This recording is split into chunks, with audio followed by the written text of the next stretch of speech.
Guys, welcome back to Follow Me 11B. Discussions on current events, macroeconomics, and freedom and liberty from a veteran's perspective.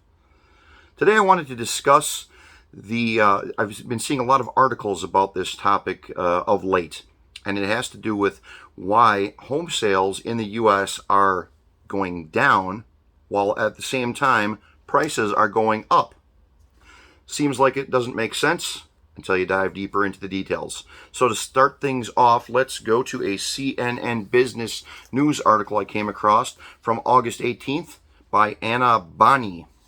And it is entitled, Home Sales Fell for the 6th month in a row, but prices kept rising. Home sales declined for the 6th month in a row in July as higher mortgage rates and prices push prospective buyers out of the market. Nevertheless, home prices continued to climb by double-digit percentages during the month. The median home price was $403,800 in July, up 10.8% from a year ago, but slightly lower than the record high reached last month, according to a report from the National Association of Realtors. The price increase marks more than a decade of year-over-year monthly gains. Meanwhile, sales of existing homes, which include single-family homes, townhomes, condominiums, and co-ops, were down 20.2% from a year ago and down 5.9% from June. Sales in July were at their weakest level since May 2020, which was an anomaly because that was in the midst of the pandemic lockdown. Setting that aside, sales last month were the weakest that they have been since September 2015. Moving over to a CNBC news article from their real estate page, also published August 18th, 2022. This is by Diana Olick, and it is entitled, Home Sales Fell Nearly 6% in July as Housing Market Slides into a Recession. And it starts like this. Sales of previously owned homes fell nearly 6% in July compared with June, according to a monthly report from the National Association of Realtors. The sales declined to a seasonally adjusted annualized rate of 4.81 million units, the group added. And here's a quote. In terms of economic impact, we are surely in a housing recession because builders are not building, said Lawrence Yoon, chief economist for the Realtors. However, are homeowners in a recession? Absolutely not. Homeowners are still very comfortable financially. Unquote. The July sales figures are based on closings, so the contracts were likely signed in May and June. And that's key, in my opinion. But, back to the article. Mortgage rates spiked higher in June, with the average rate of a 30-year fixed loan crossing 6%, according to Mortgage News Daily. It then settled back into the high 5% range. That rate started this year around 3%. So, affordability in June was hard, especially coupled with soaring inflation. Home buyers are still contending with tight supply. There were 1.31 million homes for sale at the end of July, unchanged from July 2021. At the current sales pace, that represents a 3.3-month supply. While demand is falling off due to weaker affordability, prices remain stubbornly high. Here's another quote. The median home sales price continued to climb, but at a slower pace for the 5th consecutive month, shining a light on how downshifting buyer demand is moving the housing market back towards a more normal pace of activity, said Danielle Hale, chief economist at Realtor.com. A look at active inventory trends shows that home listings were nearly twice as likely to have a price cut in July 2022 compared to 1 year ago. Unquote. Sales activity continues to be stronger on the higher end of the market, although that too is fading fast. There is simply more supply available in the top tiers. Sales of homes priced between the $100,000 and $250,000 price point were 31% lower compared with the year before. Wow, 31% lower. While sales of homes priced between $750,000 and $1 million were down 8%. Sales of homes priced above $1 million fell 13% from a year ago. First-time buyers represented just 29% of buyers in July. Historically, they usually make up about 40% of sales, but they are clearly struggling the most with affordability. And this, in my opinion, is key. When I read this in this article, I had to highlight it. High rents are also making it harder for them to save for a down payment. So that makes a lot of sense when first-time home buyers are down to 29% in July, but historically they are approximately 40%. Clearly, this is the rent increases that have been passed along due to the higher interest rates and the higher price points of these housing units are being passed along to the renters, which in turn is affecting their ability to save to buy. But I digress. Even as sales slow, this is still a fast-moving market. A typical home in July went under contract in just 14 days, which matches the fastest ever recorded in June. 1 year ago, it was 17 days. Yoon called that unusual. And one last article I came across in Fox Business, for some reason, also published August 18th, 2022. This one is by Talia Kaplan, and it is entitled, Real Estate Prices Cooling, but Not a Fire Sale. Real estate brokerage firm Douglas Elliman Vice Chair Dottie Herman argued on Thursday that home prices are cooling, but it is not a fire sale. Speaking on Cavuto Coast to Coast on Thursday, Herman explained the current issues in the real estate market, noting that the current uncertainties in the world and the debate over whether the U.S. is in a recession are causing prospective home buyers to wait.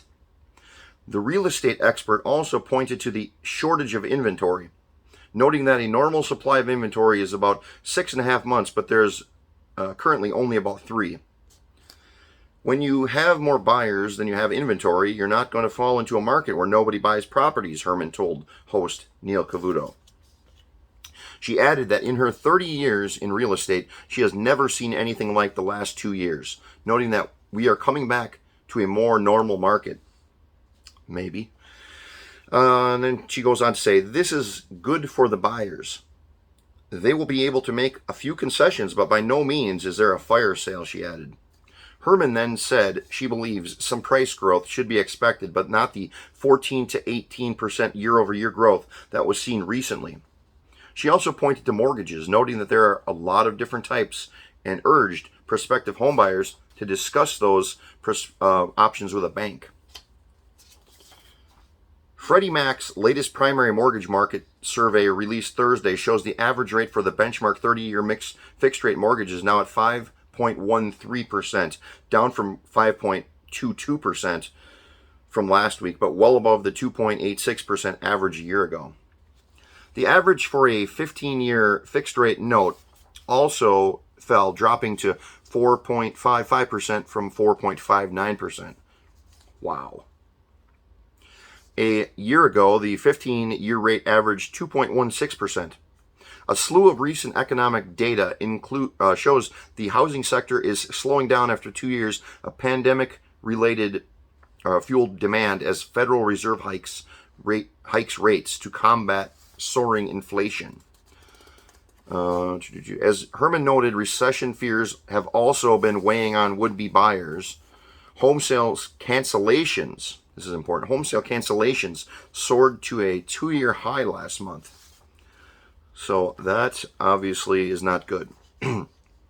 Herman also warned that she doesn't believe there will be any breaks in rental prices, which are off the wall. She advised that if you can afford to buy, you should. Well, of course, she works for a real estate brokerage. I mean, what else is she going to say? Don't buy? But again, let's just do a quick recap. Still a fast-moving market. Units are moving quickly. You list it, and it can be sold quickly. But we still have rising values. 750,000 to the $1 million homes are faring the best, with only a 8% drop in the asking prices, or in the sales numbers.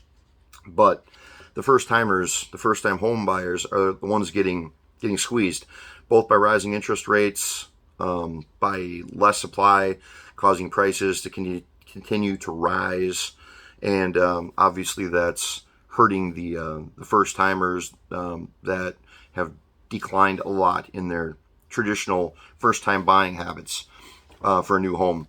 But let's see here. I would say that this is definitely still a market on the rise, but it's a bubble.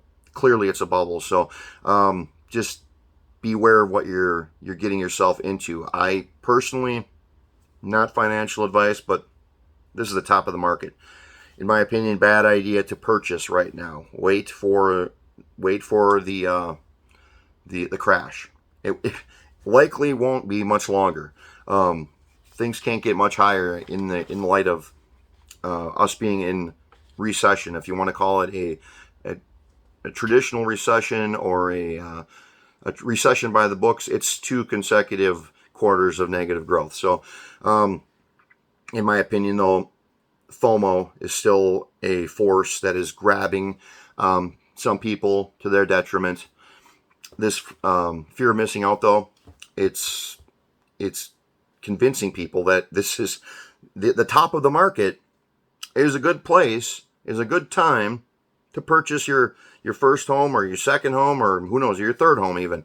But purchasing anything at the top of the market, in my opinion, is a bad idea. I mean, you have to think about other factors when you're making a large purchase, or maybe even making a small purchase. But I mean, if you're making a giant purchase like a house, probably the largest purchase that you'd ever make in your life. I mean, think about the recession dominoes that, if they haven't already started to fall, will be falling soon. I mean, we're talking crashing market. We're talking job losses, people overextended, raised prices, inflation. People are going to be going into default, etc. And that's something that you should definitely think about. Plus, summer building projects are going to be coming to a close soon. So again, that may be one of the dominoes. Summer building projects, whether they be your entire house or even just renovations, your deck, etc., are going to be coming to a close. That means that workers, carpenters, plumbers, electricians, general contractors, they are going to be without work for a while. And it might be an extended period of time, depending on how the whole recession shakes out. So, my opinion, keep your job. Not financial advice, but I would keep my job and I would take care of any unsecured debt ASAP. Because you never know what's going to happen. I mean, if you want to, and try to sit on a little bit of dry powder. I mean, get a little safety reserve built up, because likely, all probabilities, a safety reserve is going to be needed. Most people don't even have one. So if you get one, hey, it's not going to hurt you. But in my opinion, it's a good idea to pay down unsecured debt. It's a good idea to hold on to what you got in times of uncertainty. If you can get a different job, great. Just don't get rid of the one you have now before you get the new one. But that's all for now. I would love to hear you guys' thoughts on the fact that prices are still rising in the housing market while sales are declining. So please post your comments below. And don't forget, we are growing. We are Follow Me 11B on Facebook, on YouTube, on Gettr, and on Twitter. And we are the real Follow Me 11B on Instagram and on Rumble. And we will see you all on the next video.